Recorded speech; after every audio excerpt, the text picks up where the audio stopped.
மே 1 labours day, அது நம்ம எல்லாத்துக்குமே தெரியும். அவங்கக்கிட்ட நம்ம தன்மையாக நடந்துக்கிறது ரொம்ப ரொம்ப முக்கியமான விஷயம். அது இந்த காலகட்டத்தில் நிறைய பேர் அதை பண்ணுறதுக்கு தவறிடுறாங்க.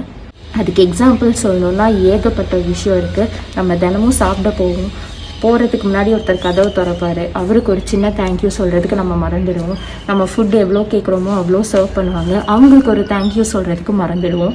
நம்ம வீடு சுத்தமாக மெயின்டைன் பண்ணுறவங்களுக்கு ஒரு தேங்க்யூ சொல்கிறதுக்கு மறந்துடுறோம். நம்மளுக்கு பிடிச்ச உணவை சமைச்சு தரவங்களுக்கு தேங்க்யூ சொல்கிறதுக்கு மறந்துடுறோம்.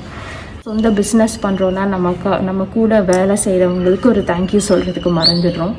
நம்ம வீடை நைட் ஃபுல்லாக முழிச்சிருந்து பார்க்குற வாட்ச்மேனுக்கு தேங்க்யூ சொல்கிறதுக்கு மறந்துடுவோம். நம்ம வீட்டுக்கு தினமும் டோர் ஸ்டெப்பில் பால் கொண்டு போட்டு விடுவாங்க, அவங்களுக்கு தேங்க்யூ சொல்கிறதுக்கு மறந்துடுவோம். கார்பேஜ் க்ளீன் பண்ணுறவங்களுக்கு தேங்க்யூ சொல்கிறதுக்கு மறந்துடுவோம். நம்மளோட ட்ரைனேஜ் க்ளீன் பண்ணுறவங்களுக்கு தேங்க்யூ சொல்கிறதுக்கு மறந்துடுவோம். ஸோ இந்த மாதிரி ஏகப்பட்ட லிஸ்ட் இருக்குது. ஸோ ஒரு நாளில் அவ்வளோ பேர் நம்மளுக்கு வேலை பண்ணிகிட்ருக்காங்க. நம்ம லைஃப்பை பெட்டர் ஆக்கிறதுக்கு, கம்ஃபர்டபுள் ஆக்கிறதுக்கு அவங்க எல்லாருமே வேலை பண்ணிகிட்ருக்காங்க. ஸோ உங்களுக்கு ஒரு சின்ன தேங்க்யூ சொன்னால் கண்டிப்பாக நம்ம குறைஞ்சி போயிட மாட்டோம். காசு மட்டும்தான் இதில் ஒரு பெரிய டிஃப்ரென்ஸாக நிற்கும். ஸோ காசு இன்னைக்கு வரும், நாளைக்கு போகும். பட் மனுஷங்களை நம்ம அப்படி ட்ரீட் பண்ணவே கூடாது. அது ரொம்ப ரொம்ப தப்பான விஷயம். இது ரொம்ப ரொம்ப தேங்க்ஃபுல்லாக இருக்கணும். ஸோ சின்ன தேங்க்யூ சொல்லுங்கள், அவங்கக்கிட்ட கைண்டாக இருங்க, அவங்க கைண்ட் கெஸ்டரை காமிங்க. அது ரொம்ப ரொம்ப முக்கியம். ஸ்க்ரால் பண்ணுறதுக்கு முன்னாடி மறக்காமல் சப்ஸ்கிரைப் பண்ணிவிட்டு ஸ்க்ரால் பண்ணுங்கள். தேங்க்யூ.